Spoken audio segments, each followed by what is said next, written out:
Welcome back, pod people. My guest today is Steve Rudzinski, the writer, director, and one of the actors in the horror comedy CarousHell and CarousHell 2, and just a bunch of other movies. So I'm going to ask you about all of those other movies in a bit, but first I'd like to talk about the two CarousHell movies, since those are the two of yours that I've seen. Of course. Yeah, so when I was watching CarousHell, I found myself reminded of a few other movies that, so clearly the thing that it has, let me back up a second. So it's a horror comedy, which can be a hard genre to pull off well. It's easy to get into the trying to be so bad it's good, but ending up just being bad and boring. And so one of the things that I think really elevates CarousHell and makes it really work is the strength of the lead performance with the voice actor who portrays Duke, the prettiest goddamn unicorn in the world. So, absolutely. So I'd love to hear about your writing process and what it's like to direct a film with both traditional actors and a voice actor, and what it's like to direct for those two different types of performance. Sure. So the writing was the technique that at least I use, and for this we co-wrote it with Aline Isley. She's the one who came up with the idea of the movie from the get-go. She's the creator, I would absolutely say. Although she'll be the first to tell you I wrote 80% of the script, but I'm just better at words. But I just, because she came up with the idea, she came up with the title, and I asked her, what's the motivation? Like, why is the unicorn killing people? And that's when she came up with, some bratty kid just keeps on being a jerk to him on the ride, so he breaks free of the ride. I'm like, okay, so it's a revenge story. That's where we're starting. So we came up with the basic plot outline, which is about 2 pages. Then we come up with characters. All of the victims for the movie, their names, basic personality traits. I make my people cartoon characters. That's what I like. And then, just kind of bang out the script from start to finish. Doesn't take us too long on that, at least compared to, I know some people really iron out their scripts, and that's awesome, and I'm not that good. But then I will at least read the script with a few people that have nothing to do with the movie at all, just to see if the jokes land, if the pacing works, what may or may not work. Originally in CarousHell 1, the opening scene when we first meet Lunchbox and Lori and their mother wasn't in the script at all, but it felt empty without it, so I came up with that, and lo and behold, Lori's mother became an ongoing character for the sequel, and if there's ever a third, she'll be back again, just because I'm like, we need something. Making a movie, this was my first time directing a film with an inanimate object. It was definitely an experience, and now I'm so experienced that I'm almost typecast for it now. I just got done shooting a film for a group of financiers. The movie's called Shingles the Movie, and 2 of the segments of the anthology are inanimate object killers. I'm like, okay, I know why you guys came to me. Let's do this. But in terms of the difference between live actors and the voice actors, on set, I like to let my voice actors do a lot of improvisation. Unless there's a specific line that really, really matters to me, I kind of let people do what feels best. Now, that doesn't mean that 80% of my movie's improv. Most of the script is on the screen for sure. But if something feels better, or if something sounds better, if something is just funnier, we try to kind of go with that. I want everyone to be part of the creative process, because I definitely have the opinion that I'm not always right, and other people can be funnier than me. You said voice actors plural. So I guess is there more than one? And is the child unicorn? Yeah. Is that a different person voicing him than performing in the suit? Yeah, because that's not a suit. That's just a puppet. But we'll get to that. Yeah, I assumed that was a suit. But so on set, it's a little bit more relaxed and kind of let people go with the flow and just see what works while we're still getting stuff done on time. I try to do similar with Steve Rudzinski, who's the voice of Duke. And kind of as you were saying, I appreciate that you said that. I knew that a lot of what would make CarousHell work or not work was Duke, and we needed to have Duke be completely earnest. He's still funny. It's still like a joke movie, but it couldn't be full blown, ha ha ha, I'm stupid. Like, it has to be like, no, I'm murdering this kid.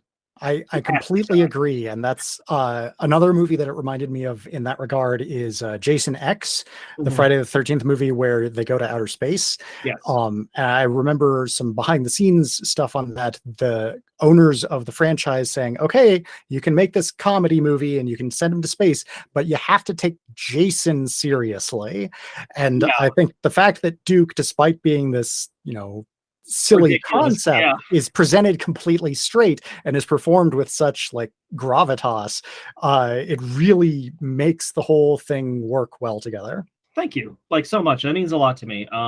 To better and more often less effectiveness, that has been what I've done with my other horror comedy films. My opinion has always been, I can make the characters as silly as possible, I can make the rules as silly as possible, I can make the world as silly as possible, but I do think that the threat has to be real. Like, the threat of dying has to be a serious outcome for these characters. As silly as they are, like, this is a permanent end for them in this fictional world, and everyone understands that. But again, when you're working with that's the one thing though with the voice act, because I was saying, like, I let the actors on set improv a little bit. I couldn't let Steve Rudzinski do that too much because he's reacting to stuff that's already been said on set. That and vice versa. There were a few times when, like, an actor came up with a really funny idea, but I was just like, that won't make any sense for the next like 7 lines that Duke is supposed to say, so we can't do that. That was like the only really learning experience. When it came to shooting the inanimate object, best actor I've ever worked with, man. It's just you have total control. Scott and I'd be like, okay, so that's the shot. Okay, roll it. Scott, is that good? Yeah, that's the same shot for the next 6 cuts, so we're done. That's yeah. So did you film the parts that were on set and then later record the voice lines, or how did that work? For the first film, we did the voice lines after we recorded the movie. Again, it was like the first time worth an animate object. To me, it just sort of made sense. So that way, if the actors came up with like a gag, I could then tell Steve, like, hey, maybe say this instead or say this instead. The second film, we actually got the voice for Duke first, because I trusted Steve Rudzinski and I knew what Steve was doing. And at that point, we had a good enough like relationship that it was literally a case of like, I could just go back to him and say, hey, could you just do this line real quick and send it to me? Like, it wouldn't be a problem. And that way we could play Duke's lines on set on the sequel, and it would help the actors sometimes react to it and like actually like be able to connect with Duke directly. Cool. When you recorded the voice acting lines for CarousHell 2, were the 2 actors in the same place as each other, or did they record them separately? Or they did record them separately because Steve Rudzinski is states away. I won't dox him, but he does not live anywhere near me. When he came to the premieres, he drove like 16 hours, but it mattered to him. And the voice actor Robbie B. Barnaby, they actually are a local actor. Like, they do voice acting and stage acting. Oh, okay. They made a small appearance in my like online short, The Survivors, just as a favor, as a friend. But then when they were auditioning, they got this role legitimately. This was their first feature. And about half of the time, I was able to get them on set to also be the head puppeteer for Robbie.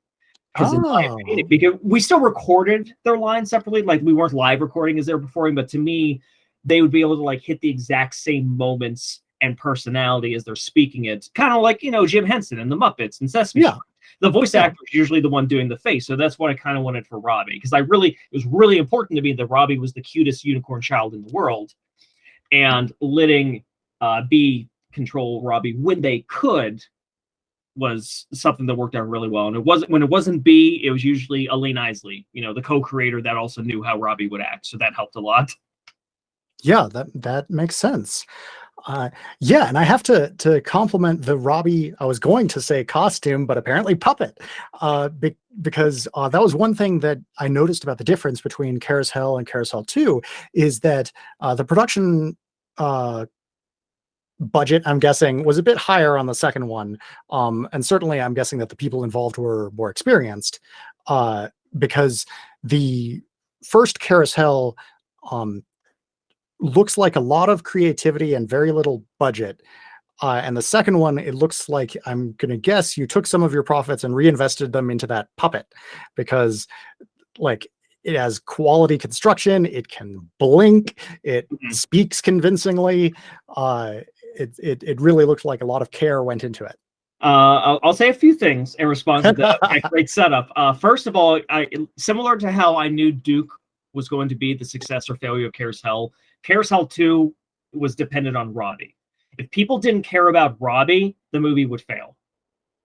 So when I went to Cody Rook, who did the effects for CarousHell 1, and he was back for the effects for CarousHell 2, I said to him, because this was the first thing we bought and paid for and got, I said, I need this to be the baby Yoda of unicorns in horror movies.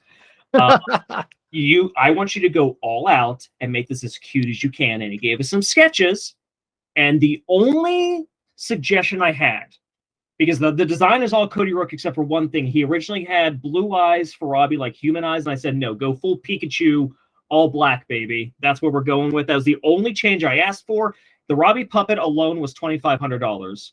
And I think it was worth every cent. When it comes to the production values, that is way more experience than money. CarousHell 1 had twice the budget of CarousHell 2.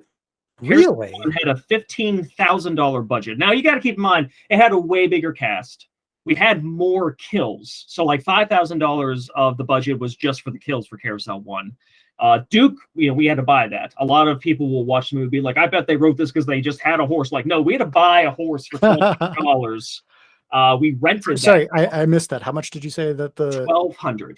Oh wow! Duke. We still have Duke, and we're gonna milk every cent out of that unicorn now.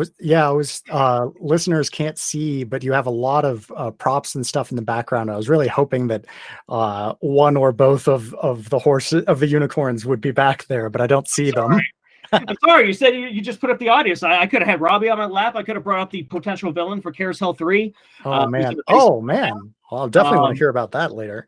But yeah, it was a bigger cast. There was a few more days because we had like more setups and more scenes, and again, we also had to pay for the location of the theme park in the opening of the movie. So with all that in mind, like it was $15,000. CarousHell 2 was only a budget of about $9,000 to $8,000 maybe.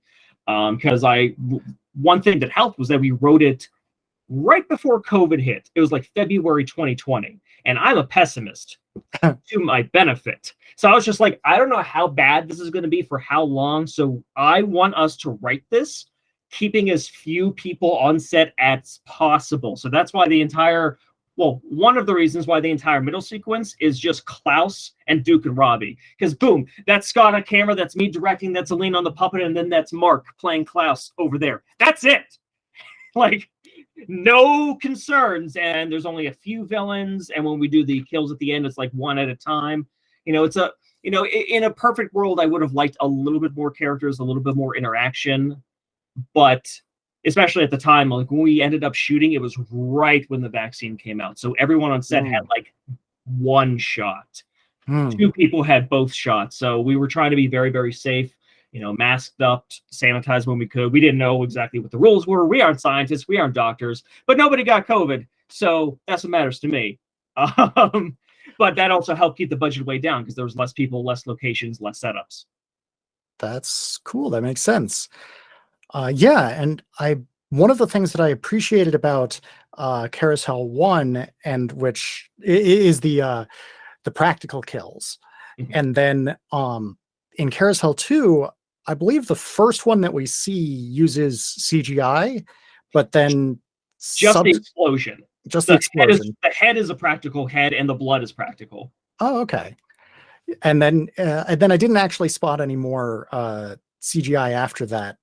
Minor stuff like fades from the actor's face to the puppet. Obviously, the rainbow, at least practical effect. But otherwise, for the most part, no. At the most, we'll put in a little bit of extra digitals and blood spurt if like a squib didn't work exactly right or something like that. Okay. I definitely am a filmmaker that thinks you should use all of your tools.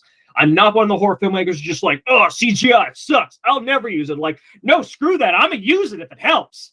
But I do think practical effects look better, they age better, and they stand out way more. Yeah, there's 1,000 indie horror movies that just use action essentials to blood spurts, and that's it. Not too many have a unicorn hooves ripping a guy's head open, so that's what I got to go for. Yeah.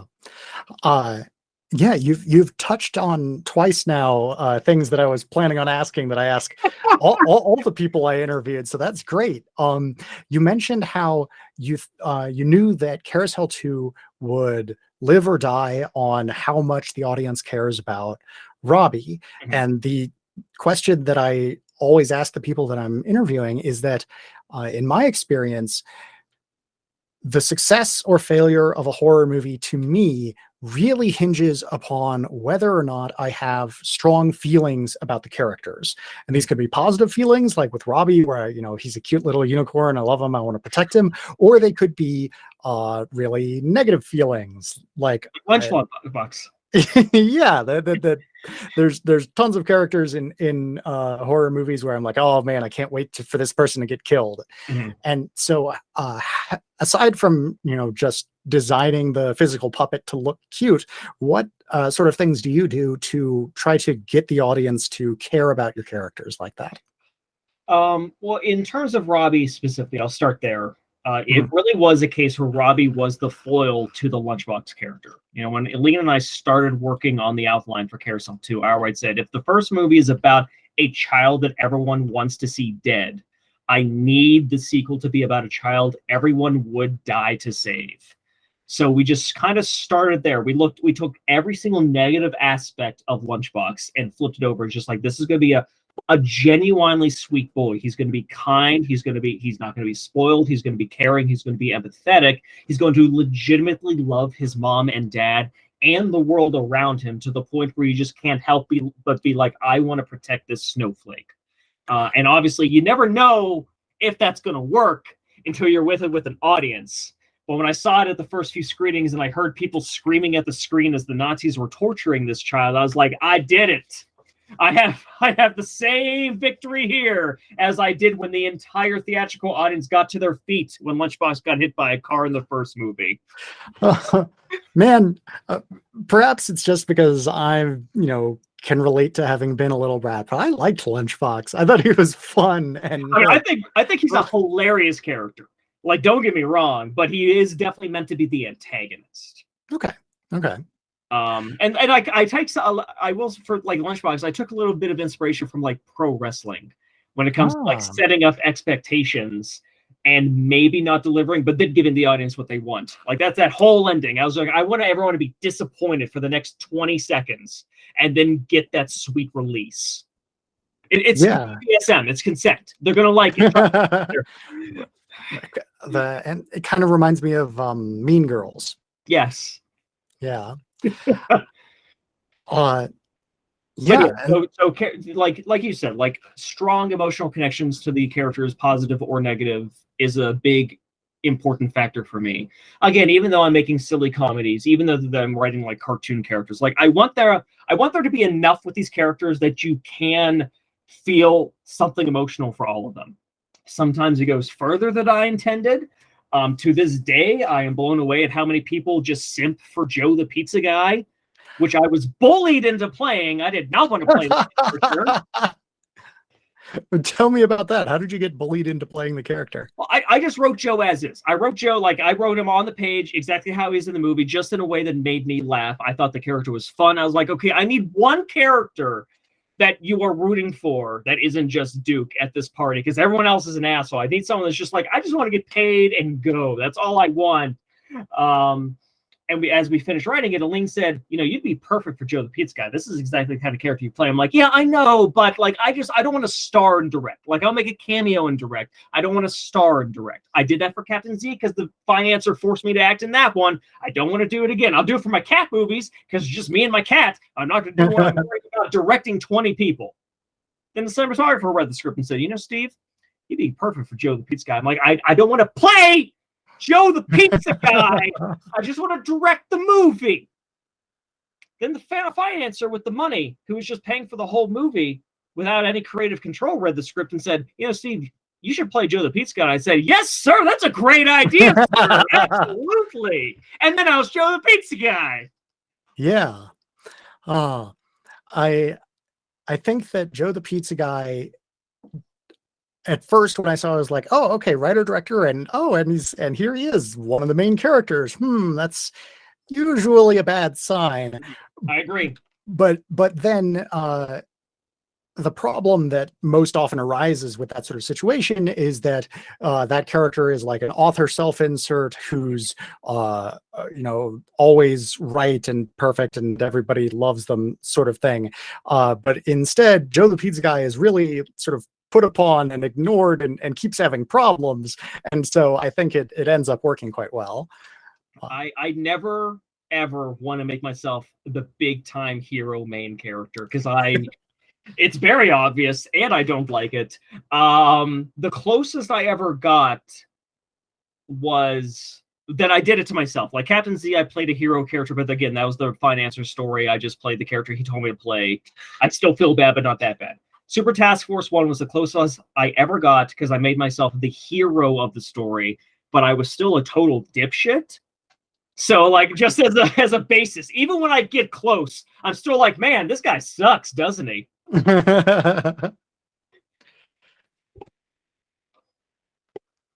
Yeah, so you brought up Captain Z and the Terror of Leviathan, which I haven't actually watched. So you've been making movies for quite a while. How many of them are available to the public to watch?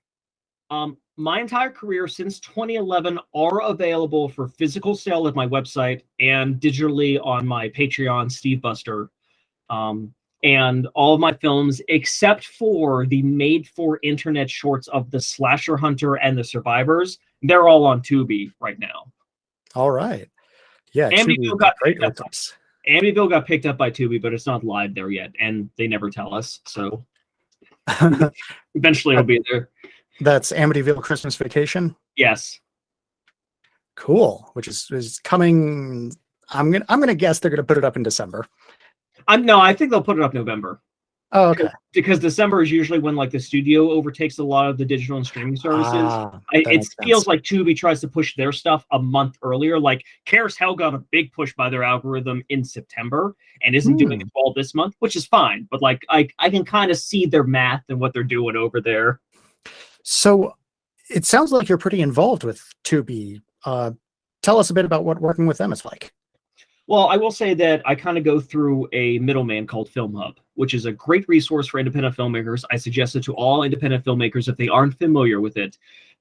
Basically, the old way used to just be you'd go to a distributor, you'd sign away your movie for 5 to 7 years. You won't get any money from them because they'll charge you $3,000 for new art and a new trailer that took them an hour to make.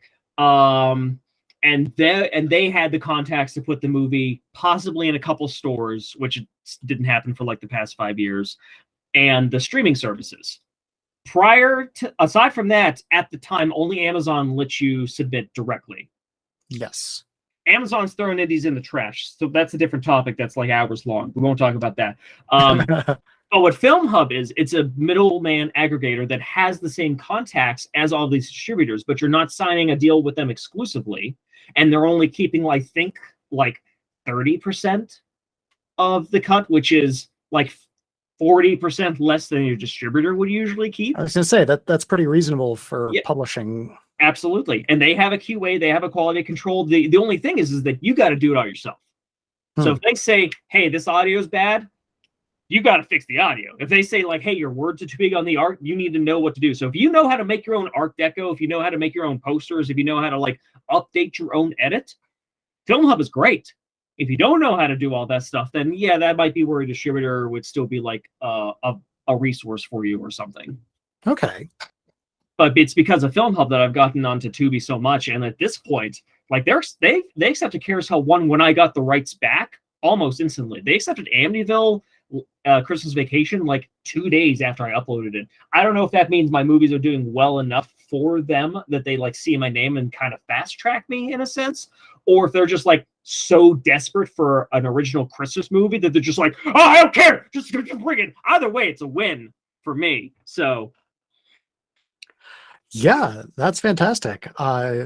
You are not the first person I've heard recommend Film Hub, but you are the first person to go into such detail about it. So I appreciate that. Oh, absolutely. I do try to like answer questions and like give that sort of information to people a lot more willingly because I just know when I was starting out, there was a lot of hush hush. Oh, we don't want to give out all the secrets or like give all the advice that might undermine, Mm, undercut me. Like, I don't care. Like, other filmmakers are competition only in the very literal sense that there is a finite audience with a finite amount of time and a finite amount of money. So yeah, I would hope they buy CarousHell over some other person's movie. Aside from that, I think we're all in this together. So if I can give someone a little bit of advice to help them out and maybe get a better like standing, I think it lifts us all up even a little bit, even if I'm not getting their sales. yeah. Personally, as someone who works in the tabletop game publishing sphere, uh, I have a very similar opinion that I know some people who are very hush hush about how they do things, but I know a lot more people who are very open. And I know that like even when those people who are hush hush are more successful, they're not getting invited to the same industry after parties as Yeah, I am, who's smaller but very open and always trying to help right. other people out. Yeah. So, I have a lot um, more legitimate friends in the industry thanks to what I do. So I'll take that. yeah, yeah, absolutely. What's the point of making an extra few $1,000s or what have you if it means that you don't have anyone to have fun with? Exactly. Man, so I'm curious. You've been publishing movies for a little more than a decade now, Yeah. and Sledge Runner was my first real movie in 2011. I have a few like garbage backyard movies from before that. They're like on Steve Buster by fan demand because my fans hate me. But my real career started in 2011. all right. So I'm curious if you could talk about how uh, both what you've been doing has changed over that time and how you see indie filmmaking in general as having changed over that time. Okay, streaming killed everything. Let me just Mm, start with that thesis statement. I'll start with the good. It is. I do think it is a positive thing that streaming has helped a lot more genres have the potential of having life other than just horror. I will say, like when I started, if you're an indie filmmaker, horror was your only option, whether you wanted it or not, because no one watched anything without a star in it except horror. These days, I mean, I made successful talking cat movies, and that wouldn't have happened without streaming. I fully understand that. Um, but it gives and it does get to more people that way. So if you care about eyes on your product, streaming is definitely a big boon and a big benefit because it does let a lot of people who otherwise wouldn't know you exist probably get to see your product. The downside, and it's a big downside, is that streaming has killed the value of any individual work, and this applies from me bottom of the barrel trash to like studio films. Like you see a lot of complaints about like what studios are doing these days with like only doing like big blockbuster superhero recognizable things, and it's because they can't make $50 million off of some small budget original thing anymore because there's no the theatrical market isn't as strong, the home video market is nearly dead, like barely anyone buys, everyone just wants to stream. And when you're spending $8 a month on a service that has to split that $8 amongst everything you watch. Like I'll tell you straight up, Amazon pays me 1 cent per hour streamed. Tubi, wow. one of the highest paying, is more like a nickel. I've heard some people say a dime, but I don't think it's that high. Back in the Huh. day, when streaming first started, when Amazon was like awesome, they paid like 14 cents an hour stream, which still sounds little, but that actually added up. That actually led to actual paychecks. But like Really? So when somebody like buys a movie on Amazon for like rents a movie for $3, if you're paying, if it's not included with Prime Video, if you're paying, it's like 50% goes oh, to, okay. Okay. well, if it has a distributor, 50% is going to the distributor, and Uh, then 20 to 30 to 50% of that might go to the filmmaker. Might. okay. Okay. But if So you're I'm making talking about maybe 50 cents or something. yeah. But if you're just talking streaming, like again, if it's included with Prime Video, that's a cent. And that's if I upload it to Amazon directly. if that's a through distributor, I'm getting a You get fraction of a penny. a third of a cent. Wow, that is not Like much. I made more on like individual films when I made worse movies simply because it was before streaming took off. If I made Yeah. CarousHell 10 years ago, I'd be a goddamn millionaire. I don't think that, but it is a very, very different world. And I think what that world has been creating is that I've seen a lot of legitimately, genuinely talented filmmakers have to stop making movies simply because their stuff wouldn't catch on in the streaming algorithms, and people weren't buying their movies anymore. People weren't even renting their movies directly. They just couldn't keep going, financially speaking. And you'll see other filmmakers that have just been like dropping and dropping their budgets because that's all we can do sometimes. I always am fully open that I made my Talking Cat movies as a way to make some cash, because all of my Talking Cat movies combined had a budget of $1,200. Wow. Which is horrible and insane. And I did so much work myself because I don't like exploiting people for free. Right. But at the end of the day, those movies have made such a profit because of that, and like helped lift me up when like CarousHell wasn't bringing in the money from the distributor and stuff, and like keeping the lights on and keeping me to keep making movies. If it wasn't for the Talking Cat movies, CarousHell might have been my last movie at the time. Wow. But it's because of like there's no motivation to like, I'm going to make this one an even bigger budget and even bigger and better and deliver to the fans, because you're going to get the same amount of people buying the movie no matter what, it seems. So yeah, it's a complex set of issues, and it's fascinating the number of people that I interact with who are like independent filmmakers or independent game makers, or even like I live in a small town in Colorado. I know a lot of farmers, and the number of people in those three different categories who have day jobs in addition to the thing that they do, like the number of farmers I know who have a day job, it's just amazing to me that like these things that I hear people talking about, I know people use and appreciate, movies that like I saw people talking about CarousHell just coincidentally a few days before you reached out to me. So I know there are people watching these, and to hear that there's still so little money in them is disappointing.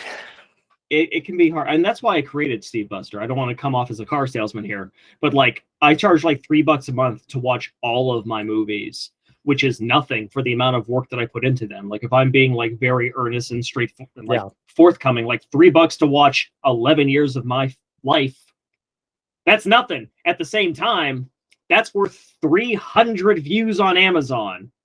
Yeah. So like it's at least like a compromise. Like, okay, I get it. Like the economy sucks. The pandemic hurt a lot of people. I understand completely that you can't buy every indie movie that you want to buy. I completely understand that even if you're a fan of me, you don't want to buy 11 DVDs or 10 Blu-rays. I get it. Like I would never like look down on someone or pressure someone when it comes to that. But it's kind of like, okay, like if you're a fan of me, like if you saw CarousHell on Tubi and you did really like it, join for 1 month. Like just cost me a few bucks directly is kind of like to help us out. Like, because a lot of creators have just been, again, it's so low and there's so much.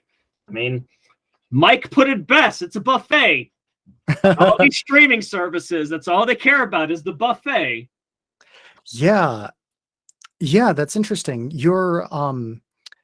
So I've interviewed a bunch of different filmmakers in this regard. Some folks that I just interviewed recently from the H.P. Lovecraft Historical Society. Who are you familiar with these guys? I'm familiar. Yeah, I don't know that, but I'm familiar. Okay. Yeah. Well, they make adaptations of Lovecraft's short stories done to look as though they were filmed in the year that they are set. So they look like old-fashioned black and white silent films. Really fun stuff. Cool. Only available on physical media. So they don't have a Patreon. They don't have it on Tubi or anything like that, because they're so frustrated with the system that you describe. Yeah. And I interviewed another guy, Len Kabasinski, who his stuff only available on his Patreon. Yeah. Doesn't put it on streaming. I don't think it's available in physical media form. I know that he has a few distribution deals, or at least one, and like he'll do stuff like he'll try to retain like the 4K rights in case he wants to do his own custom thing later. Because like a lot of distributors will have you like sign off all of the rights, and then they don't do anything with them. Yeah. So whenever I get a distributor, I'm always just like, you need to put in the I really don't do that anymore because it's not worth it. But when I did, I'd always put in the contract that I retain screening rights, so that way I can take it to any convention. I could have any theater that wants to pay me to screen it because I know they're not going to do anything like that. So Len at least does stuff like that. I know where he'll like keep pieces. Yeah, certainly. He was I interviewed him shortly after Pact of Vengeance came out on his Patreon, and he was talking about how he was shopping around distribution rights for it. Although I don't know where it will end up since his stuff is not available for streaming. So but yeah, I'm subscribed to his Patreon in order to watch that and a few others. Yeah. Oh yeah. I got to see that one because Paul Pretty Boy Smooth Bilbo is in Pact of Vengeance, and he's in a movie that I was just hired to make for a group of financiers called Shingles the Movie. So we were shooting stuff a lot. I was just like, oh, I actually know Len. Well, I mean, quite like we know each other in passing, but like I've known Len for years prior to that. I'm like, what a small world. Yeah. It's always cool to realize that you have a connection with somebody like that. So tell us a little about Shingles.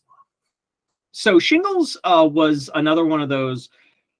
It's an interesting part of my career because I already made a feature film based on a commercial character for Captain Z, because that was a character he played for a jewelry store, and I somehow turned that into a feature film. This is my first work on an adaptation.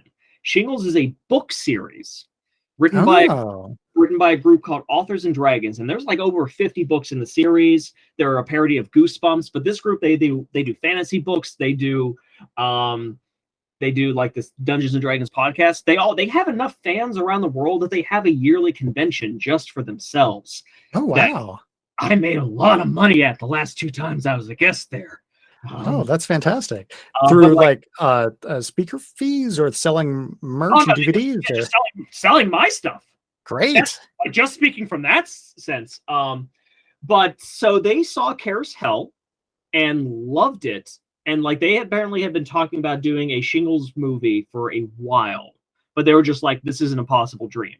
Then they saw CarousHell, saw how similar the humor was to their sense of humor. And when I was on their podcast, I talked about like the budget and how much it costs and stuff. And I was forthcoming with just like, yeah, I mean, you got to keep in mind it was 15 grand, but like I didn't get a paycheck. Cinematographer did it on like a super low fee because he's my friend and he wanted the movie to exist. But here's what this cost. Here's what this cost. And apparently after that, they had a secret meeting that I didn't know about where they're just like, so I think we found our guy. And then like a couple months later, they approached me and was just like, hey, we really want to make a Shingles movie. We took 5 of our books and wrote a screenplay using those books. We want to give you the screenplay and like come up with a budget for us. And we'll see where we go from there. So I was like, okay, I don't know how this is going to go because it's their babies. And I'm going to be like tearing them apart in order to budget it realistically. First of all, the original screenplay was like 240 pages long. I cut that down. Wow. They wanted to make a 4-hour movie. Yeah. Like, don't get me wrong, I like the Snyder Cut, but I don't need a Snyder Cut of the Shingles. But so I went back and I cut some stuff out. I did stuff like for an example, it'd be like, hey, do we really need to break a window in a sex shop for this one shot of zombies getting in? Because that's $3,000. No, that's not important now. Cool. And I gave them the budget. Scott, Aline, and I, we're kind of like a trinity when it comes to this, and kind of just we're honest, we're forthcoming, had a spreadsheet of everything, of what everything would cost, what the actors would cost, what food would cost, locations would cost, lodging would cost, everything. And they said, oh, this is cheaper than we expected. Hell yeah. And I signed a contract that night. It was really easy to work with them because they came at me saying, we write books, we don't make movies. We're hiring you to be the producer and the director. If you tell us something, we're going to do what you want to say. So I was like, great. Give me a list of stuff that cannot be changed. Like, give me like the most important jokes or the most important lines or like most important sequences. And so long as there's nothing insane that would break the budget. We have to smash that window. Yeah, we'll make sure of that. Apparently, the biggest thing that was fought for was that the killer gnome had to jizz. Yeah, and I was like, okay. So it was interesting because it's these books that have a fan base. That the books were then adapted into a shorter version of each story and a screenplay. And now I'm readapting the screenplay as a director. Never mind my actors readapting any lines or ideas or anything. So I really hope their fans like it. But their fans reacted very positively to the first 8 minutes. So I think I'm okay, but I'm a little nervous because I've never made something, because it's the biggest movie that I've ever made. It's 5 stories. There's like over 50 characters in this damn movie, a bunch of locations. Like, they gave me all the money that I needed for all of this. Wow. And what did the budget end up being? About 60,000 to 65, something like that. So, which for me is a lot, obviously. getting into the range of what I start to think of as low budget rather than micro budget. Yeah. So I'm excited. It's my first time doing stuff with zombies. It's my first time doing an anthology that I've always wanted to do, and I like the idea of it. That was one of the things that sold me on, is that is at least in indie horror, and I don't mean this referring to anyone specifically. Most indie horror is like a different director each short, which I get why they do. I totally understand why. I'm not knocking that, but I do think that oftentimes leads to people being like, oh, that one story sucks. It's my least favorite story, or I only like this story, and it's because of the different tones and different styles, which again isn't a bad thing. But I wanted to make an indie horror anthology with one sort of creative vision. It's the same guy the whole time, for better or for worse. You may hate the whole thing, but if you like it, you'll probably like the whole thing. Yeah. Cool. Yeah. All of the examples I can think of anthologies like that are a way of getting a bunch of different directors together to share their work with each other. So yeah, that's really interesting. Are all of the books written by the same like individual or writing team, or is it like a bunch of different authors? They kind of take turns. There's like a core 5 authors that like are the authors and dragons, but then there's also other people that are part of kind of like the auxiliary group, I guess, for the lack of a better term. But yeah, each book pretty much has a different author, and they just kind of rotate until they get back to the first. Robert Bevan came up with the idea of Shingles, so he's the dad of the whole thing. But then from there on, like Steve Rudzinski, Rick, I don't know their last names because I just called them first names on set. Look them up. Look up Authors and Dragons. Look up Shingles. You'll find them. Yeah.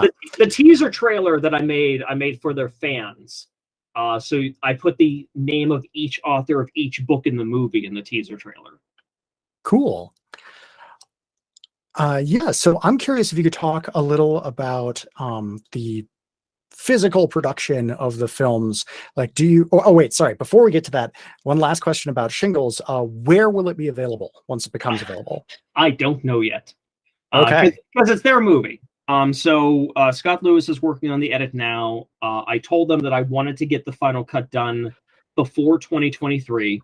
Scott ran into a couple snafus, so it may be early 2023 now. But I already told him I'm not giving you a firm deadline date because I don't want to make Scott crunch and kill himself if he's a week away. Yeah, it's going to get done within the next X months, but I'm not going to kill my editor to do it. Yes, I'm very familiar with the phenomenon of like, okay, I want this to be done by March, so I'm going to tell people I want this to be done by January, so that. But I think that they're going to be doing a self-release. Because I talked to them back and forth, like pros and cons of going through distributor. Kind of pitched the idea like, you guys already have a fan base, you already know how to market your books and stuff. Just apply that to the movie, and I'm going to be doing marketing for the movie. And then just kind of see where it goes. Otherwise, if you go through a distributor, they'll do like 10% of stuff that you wouldn't do on your own. And I will help them with the first authoring of the first DVD and Blu-ray. I'll set them up with Kunaki, who's a great manufacturer for physical media for the indies. And I did get in my contract that it can be on my Patreon, but only after they do their initial like main release. Okay. Yeah, that's sensible. I was wondering if it's, I mean, because I got to be honest, I watch a lot of indie things on Tubi.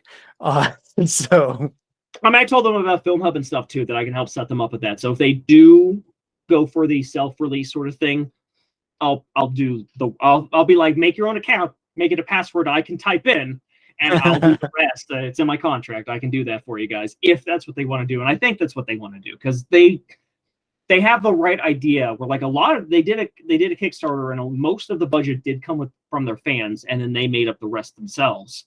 They want the movie to be an advertisement for the books, to get new fans into the books. It's not like me, where I need to sell CarousHell 2 and make money on CarousHell 2 and only CarousHell 2.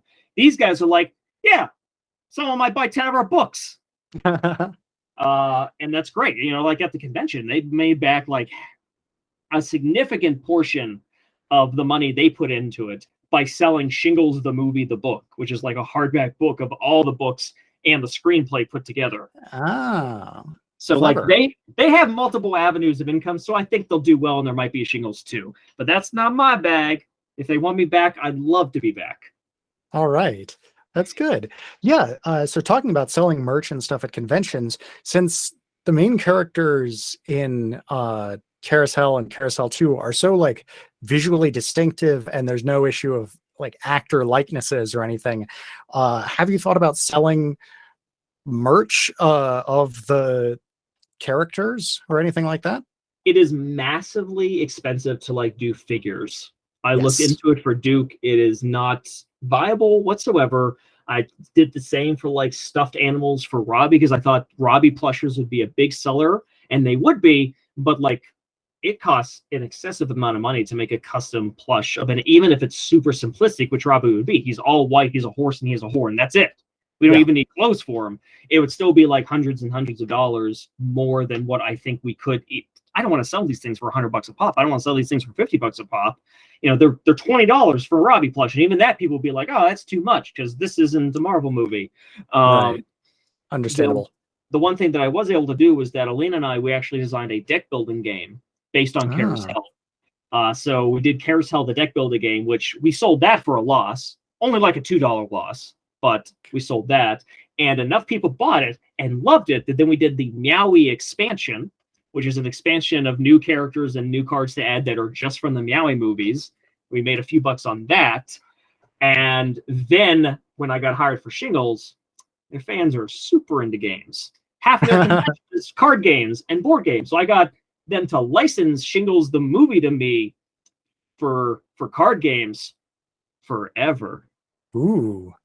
And we made Shingles the Movie the game, which I've always wanted to make something called the Movie the game ever since Street Fighter the game existed. And we were able to sell that for a few dollars profit, and we've actually sold like 20 copies of that, which is insane. But people actually like the game, so cool. We've done really well with that. We've gotten some people that bought the game that didn't know what the movies were and then bought the movies because it's marketing. And we got the game tossed on like Tabletop Simulator on Steam for the fans that don't want to drop $60 for a card game, which I also understand. Yeah. Wow. When I asked you that, I genuinely had no idea about that, which is that you had made card games based on these movies, which is fascinating because here, I'm gonna stand up and show you my deck building game. Hell yeah. Let me see. For those of you listening at home, he literally stood on his chair. So this must be on like a display with a spotlight. Yeah, so this is my first deck building game. Professor Pugnacious's Portfolio of Perils, Pugilism, and Perfidy came out in 2012, has been sold out for a long time. But I actually pivoted from making board games to making role-playing games in large part because of the difficulty and expense of manufacturing and shipping and all of that for a board game, in contrast with a book, which is much easier. Even the deck building games are like I think it costs like $47 to produce one CarousHell deck building game, just like how many cards are in it, and it's like my goodness, no mat, there's no board, there's nothing. Are you doing like print on demand for it? Or yeah, because we don't have enough that I can justify or expect to sell 50 to 100 copies for sure. So I'll do the print on demand and take the loss just to. Okay, yeah. If you were doing an offset print run, you'd be looking at like a minimum of 1,000. So, okay, that That makes a bit more sense. For a moment, I was like, wait a second.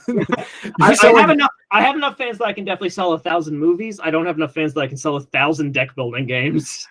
Okay. You got into role playing games. Yeah. I mean, not to make this all of a sudden be about what I'm making, but my current project, which is on Kickstarter as we speak, but probably will not be on Kickstarter by the time anybody listens to this, is called Fear of the Unknown. It's a zero prep horror mystery role playing game where every game is a horror movie. You sit down with nothing prepared, and over the course of the next few hours, you and your friends write a horror movie. So that's cool. I like that. Thank you. I suspect you would get a kick out of it. Yeah, that's cool.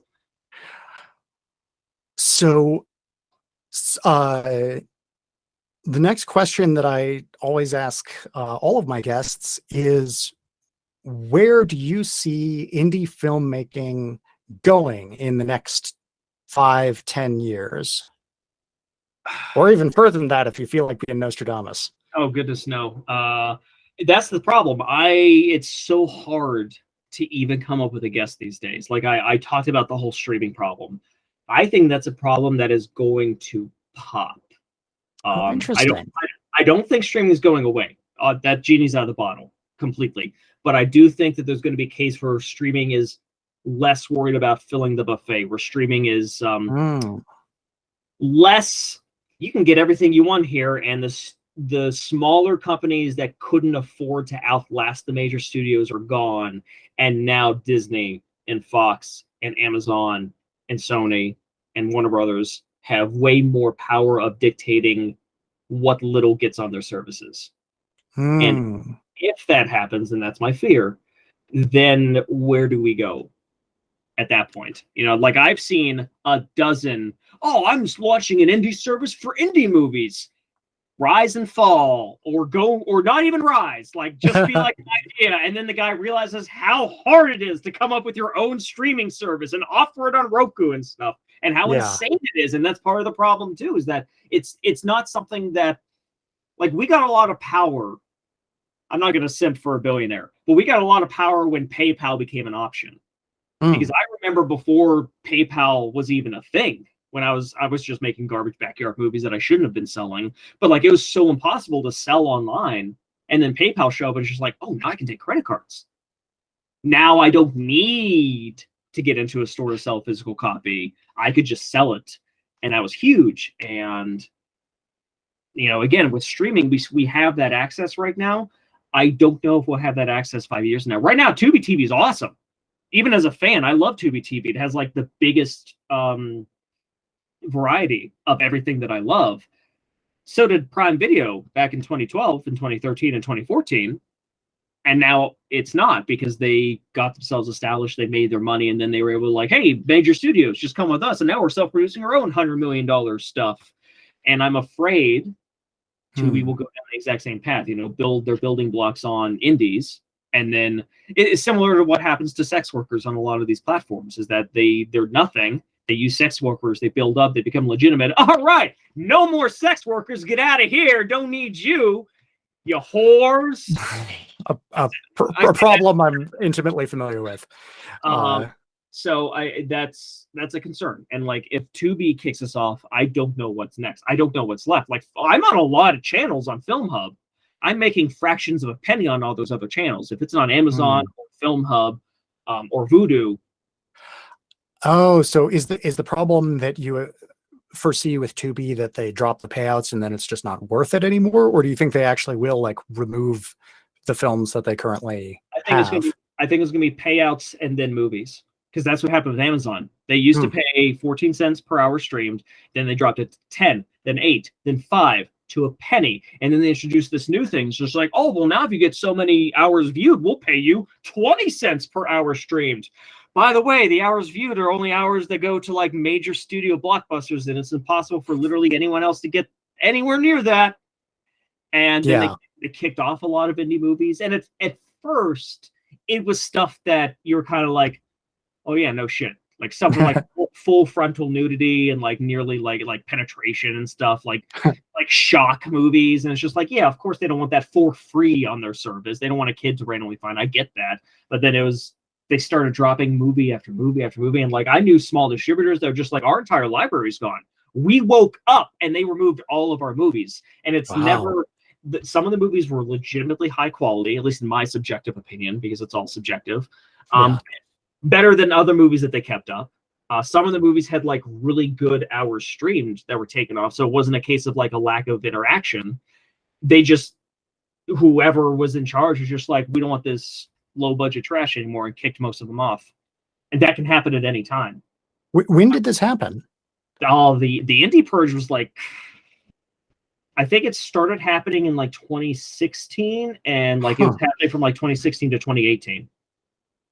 Interesting. I only really started watching indie movies on Amazon after that. And I mean, they weren't all gone, to be clear. I just mean that's when it started like just getting purged. It really reduced the numbers. Yeah. Okay. Yeah. Dang, that's a little frightening to hear, because before you said that, I was going to say that my perception of the future of streaming services is that, yes, you're going to have the big giants like Disney, and maybe not Netflix. No, never Netflix. Netflix has been an enemy of us since the start. Oh, no, I meant just like what's going to persist into the future. Oh, yeah. And although I do want to hear why Netflix is your enemy in a moment. Short version, they just always paid the least, even compared to like Amazon and other companies. That's all. Okay, yeah, that makes sense. But I was perceiving that there was probably going to be a rise in like that from my perspective, at least, Tubi seems to be becoming more and more popular, especially among people who like indie films. And I also see an increased appreciation for really specific streaming services, especially the most successful one that I see is Shudder, which only does horror movies. And they're getting some amount of custom content, like stuff that they produced. But really, the strength of Shudder is their back catalog that they have. It's a great way to find old movies. They may not have like all the classics, that everybody's heard of, but they do have a lot of, fantastic older films that are fun to discover and presumably relatively cheap to license. And so I was hoping that Tubi and Shudder would be the future of streaming services, where it's either free stuff or like really focused stuff. I'm really hoping it doesn't just turn into Disney and I don't fucking know, Netflix and maybe Paramount or whoever the third one will be. Oh, I mean, don't forget, Tubi's Fox. They're another just huge corporation. Yeah. Well, and Fox is Disney. So no, not this is the Fox that Disney doesn't own. Oh. Fox sold their movies, the movie studios, to Disney, but they still have like Fox Entertainment. Like they still own Fox News, and I think like I don't know. I'm not an expert. I'm not a Fox scientist. But it's the business division of Fox that's still existed after what they sold to Disney, and they bought Tubi to kind of have a piece of media pie. But like I hope that they see the appeal of being kind of the other guy in the streaming service world. Like I hope that they see the appeal of like the cheaper, lower budget movies. And I don't mean just like my stuff, but also like their Tubi originals that are clearly like $100,000 and less movies that they're self-producing or at least paying for the rights for. There is a market for that stuff. There's fans for that stuff. And I hope that they don't just jump on the same homogenous train that like the other streaming services seem to be embracing. I'm just not optimistic.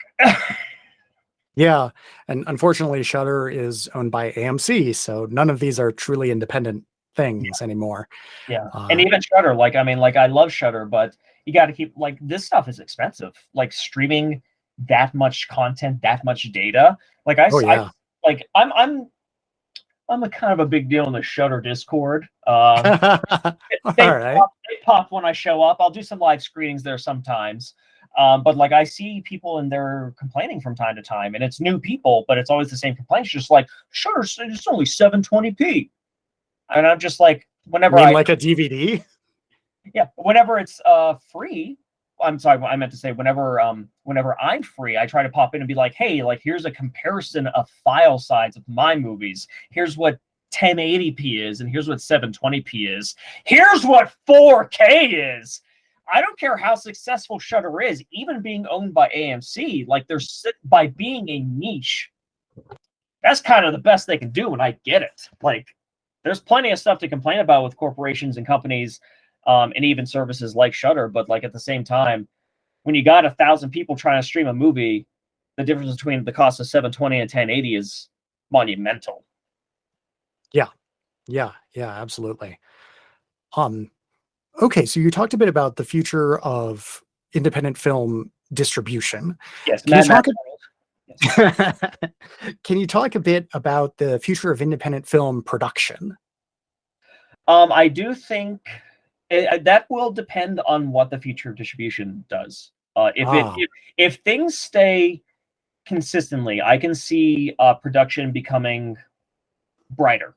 Because costs have been going down, cameras cost less, equipment costs less. I mean, I bought a couple of amazing, huge LEDs that do every color in the rainbow, and it was like $150.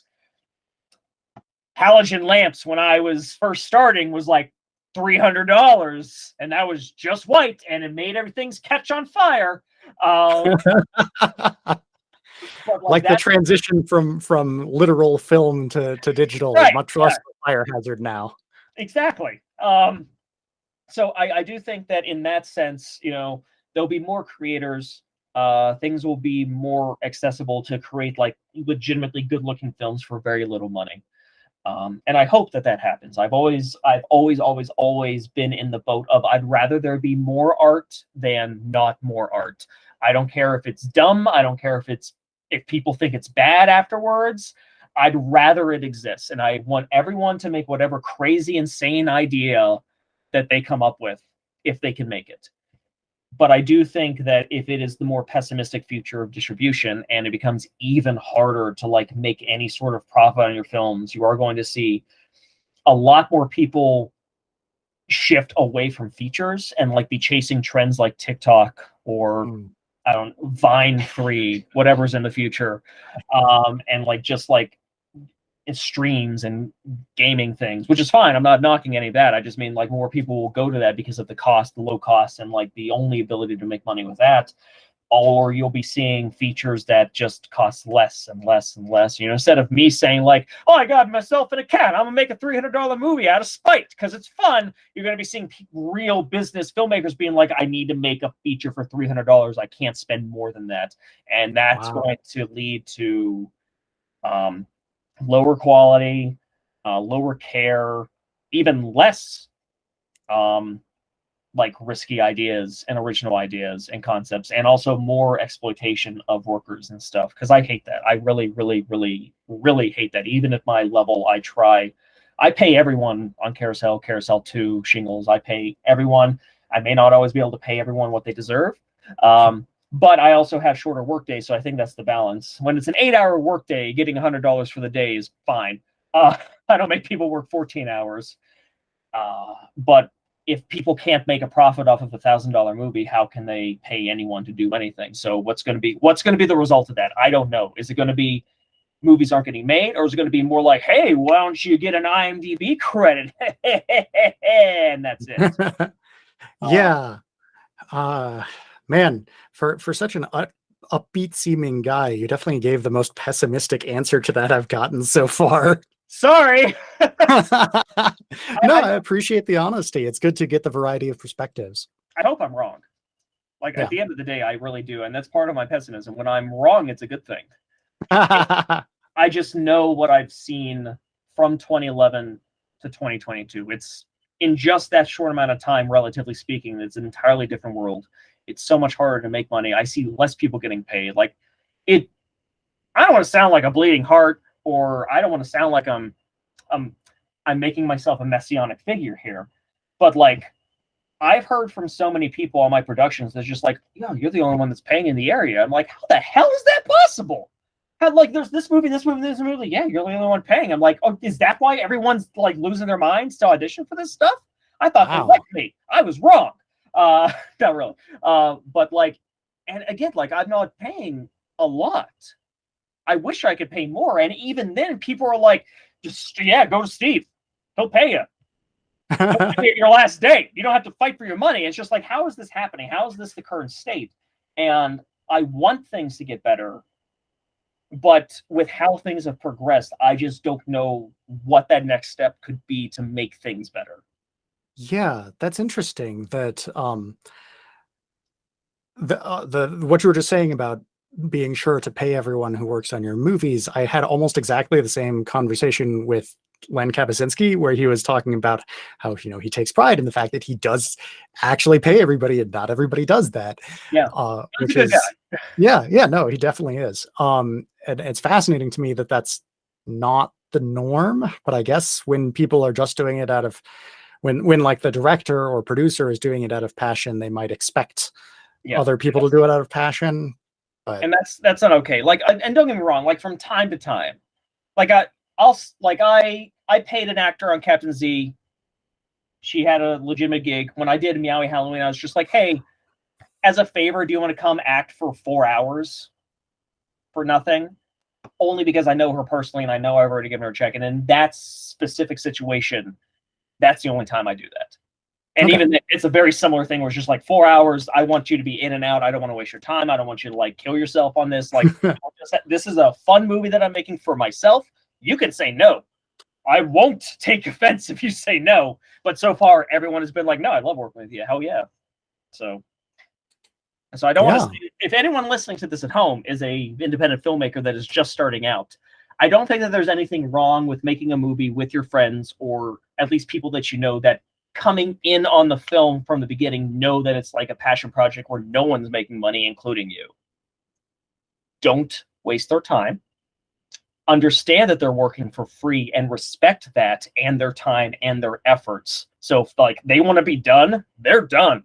Like they don't owe you anything. You owe them everything. And don't make that a habit. Like, make your next movie something that actually pays those people that helped you out.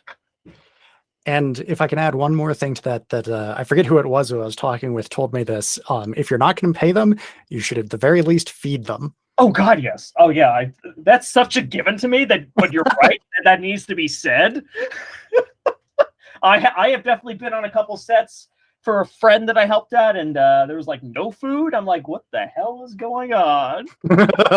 At least give me a sandwich. Yeah. Oh man.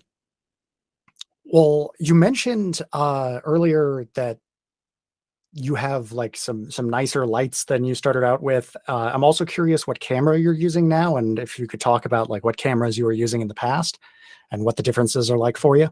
I'm not going to give a good answer on the camera because on my real movies, I hire Scott Lewis, who's the cinematographer, and it's his equipment. He has nice cameras, and he always tells me what camera he's using, and all I hear is blah, blah, blah, blah. I'm like, okay, neat. Well, I mean, like, is it a DSLR? Is it a... It is a DSLR. It's a Canon. That's as much as I know. Right. I do have myself a Canon T3i that I've had since like 2013. That's what Super Task Force is shot on. That's what The Survivors are shot on. That's what the Meowie movies are shot on. That's not what CarousHell 1 or 2 or Shingles was shot on. I think that's the same camera I have. It's a good camera. But it is so different from when I started. Even in like, even in just like 2009 or 2008, one of those 2 years when I made the VG Spoofs series, which isn't that good. It's on Steve Buster. But it was my online series because that was the in thing at the time.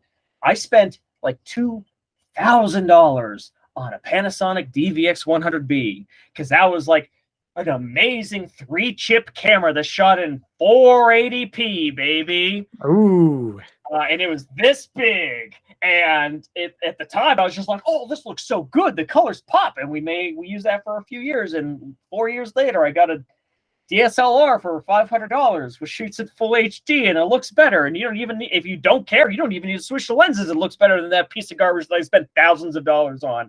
That is something that I never expected to be. This is a 4K camera now. I'm holding my phone for those at home. A like camera. the movie Tangerine was shot on an iPhone 11, I want to say. Yeah. So Zack it's Snyder does a lot of stuff on his phone. Like he did like a lot of Snyder Cut stuff on his phone because the studio said, "Oh no, we're not going to let you come to the studio a lot and film stuff." He's like, "Oh, okay. Hey, everyone, come to my house." And he set up like a green screen and shot like the entire epilogue on his cell phone. And I then did when not know that. Wow. and then when he did like he did some sort of like talk at a school where he like wanted to tell the kids like, you know, don't let technology hold you back. Like you can use your imagination. You can shoot a movie on a phone if you want. He was just like, I got to prove that. So he shot like a 15-minute short that looks amazing on just like his Apple phone, like just his personal phone. I'm just like, Jesus Christ. Like, how did this technology go so advanced so fast? Yeah. Yeah, when other people have given more optimistic answers about the future of independent filmmaking, they've mostly been talking about how like cameras are going to keep getting cheaper and better, Yeah. and CGI is going to keep getting cheaper and better. Yes. Aline Isley's actually in the room. She just texted me. Shingles was shot on the Canon C100 Mark II. Ooh. So she's smarter than me. Apparently, that's All very right. good. I do know that Scott was pitching the idea of that camera to me, and I just agreed because I trust him. But he was just like, it's a 4K sensor on the camera that shoots 4K, but it actually saves it as a 1080p file. So you kind of still get the crisp, interesting. 4K, but you don't have to worry about the file size of 4K. So we could upscale it to 4K if we wanted to do a 4K release, which we won't because nobody buys 4K studio movies. Never mind indie micro budget movies that no one cares about. Yeah, I know that. I mean, with what I would be displaying it on, and with the quality of my eyeballs themselves,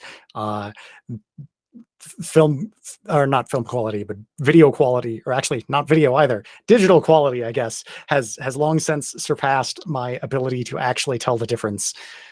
When I first got a 4K TV and I got like a 4K Blu-ray, I didn't see much of a difference. I was just like, I can see the CG is a little sharper, yada, yada, yada. When I got a TV with HDR, I will admit I did finally like see a difference between regular Blu-ray just because you can really make the blacks richer and the colors pop more. Yes. I would say HDR like isn't a scam. If it's just 4K, it's a bigger box. But if your TV is like right there, it doesn't matter. Like, yeah, and although one thing I will caution against when you're, doing things on that, system that can display really beautiful, rich, deep blacks, if you're doing video editing on that, please also watch the film that you're making on like a shitty monitor so that you can see what the rest of us will be seeing. I definitely have the opposite problem. I'm too afraid of it being too dark and not being able to see anything. So there's definitely been a couple of times when I've watched something on like the better monitor or the better TV where I'm just like, oh, that seems brighter than it needs to be. Oh, well. Yeah. There was another guy that I interviewed about his film Black Pool, Dustin Morrow, the director of that, who was talking about how he edited it on his pretty nice setup, and then it was playing at a film festival that was projecting it with a very nice projector, and he was watching it and going, oh my god, there's stuff in the background, like the scene is supposed to have a black background, but there are props visible back there. Yeah, it's the world of indie filmmaking. Like, and I never blame anyone because I get it, but you got to be so careful. Yeah, and as someone who also really prefers things to be more well lit rather than more dark, if you're going to err in one of those directions, I prefer you err in the direction of too much light. I see this problem much more on huge budget mainstream films than I do on independent films.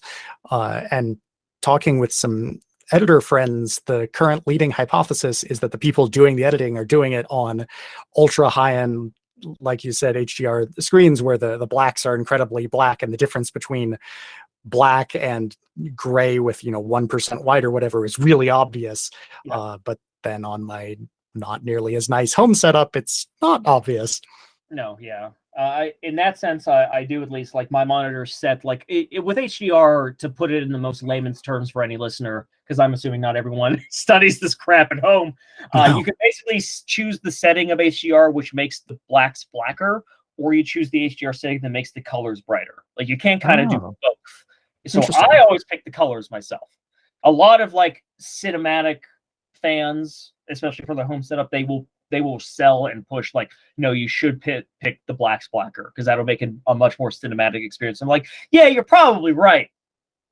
I like color. So I want it to look like neon everything. It doesn't look that bad. It doesn't look like Ghostbusters 2016. But because of that, it will make like blacks a little bit more 1% gray, like you were kind of saying. Yeah. Which for me personally, I prefer that. And when I edit, it at least helps with stuff like that. But not always, you know. Yeah.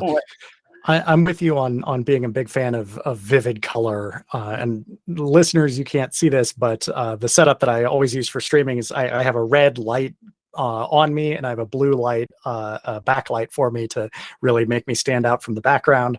The exact lighting I used for the story in Shingles, Put Your Hand in My Ass. Oh, which is about the puppet, right? Yes. All right. Great. Yeah. Very creep show. Yeah, we tried to like go into Dario Argento and Creepshow stuff, especially Creepshow on Shingles. The one of the things, like Scott's thing that he wanted to do for Shingles was that he wanted to kind of handle the camera a different way each story. So like Put Your Hand in My Ass is like all tripod, and then like Aliens Wrecked Dark Hager is like all wide, and then Just Say Gnome is like almost all handheld. My thing was like, let's have blue as the base color, but then choose a different vivid color for everything for each story. So like Put Your Hand in My Ass is red. Aliens Wrecked Dark Hager is purple. Just Say Gnome is yellow. The zombie story is green. The wraparound is pink. It's not much. It's me trying to be an auteur, which is a failure. I don't know, man. That sounds great. I'm looking forward to seeing that. And you must be referring to like older Dario Argento, like Suspiria. Yes. Yeah. Have you seen Dark Glasses? I haven't. No, it's his new one. It just came out this year. Okay. Just hit Shudder. And I mean, it's a quality film. Good Italian giallo movie, but not nearly as like visually striking as like the 70s stuff was. And that's because that's kind of his thing. Yeah, it's I mean, it is still a good film, certainly, but it's filmed in the more modern, realistic tones and things like that. I'll check that when I get some time. Yeah. Well, it's been an absolute pleasure talking with you. Thank you so much for coming on Invasion of the Pod People. Well, thank you so much for having me. Honestly, I really appreciate talking with new people, especially with you. Like, you had never seen my stuff before. You watched both movies back to back and said, I want you on the show. I'm like, that's a good sign, or a really bad sign, but it was a good sign. And I can tell you got it. I've had things suggested to me where it's like, hey, you should watch this movie by this guy and have them on your show. And then I watch it and I'm like, no, I won't. No. But no, I only have people on here if I genuinely like their stuff. So that's wonderful. Well, thank you again, and I will sell myself to your audience now. Yes, I was going to invite you to do so. If you would like to check out my physical store, it's silverspotlightfilms.com. That's going to be all of my DVDs, all of my Blu-rays, posters, the deck building games. I still have a vinyl album that I released for the 10-year anniversary, that one side is all the word theme songs, the other side is the scores that the composer chose. So that's on silverspotlightfilms.com. If you don't want to drop a bunch of money on physical, I get it. stevebuster.com. That's my subscription service. That's my Patreon. For $2.99 a month, it's all of my modern movies since 2011, and like some of like the kind of not stuff that get a physical release, but I made a short called Lost in Cleveland, and I made the Meowie Dark Timeline. That's in the $2.99. For $4.99, you get everything, every bonus feature that it's on all the discs. You get my old garbage that you shouldn't watch, but people wanted it anyway, and that's for all the exclusives that I made for the services as well. And again, if you don't have any money, that's fine. The third best way to support me is Tubi TV. If you just search my name, you'll find pretty much all of my movies. CarousHell 1 and 2 are on there. The Meowies are on there. Amityville Christmas Vacation should be on there within the next month, I think. check them out. I hope that they make you laugh, because at the end of the day, I do need to make money in order to eat and have a home. But aside from that, I do make these because I do just hope that it makes people smile and like feel good about themselves for even if it's just an hour and a half. It means a lot to me. So to make you laugh, mission accomplished. No matter why you laughed. So I feel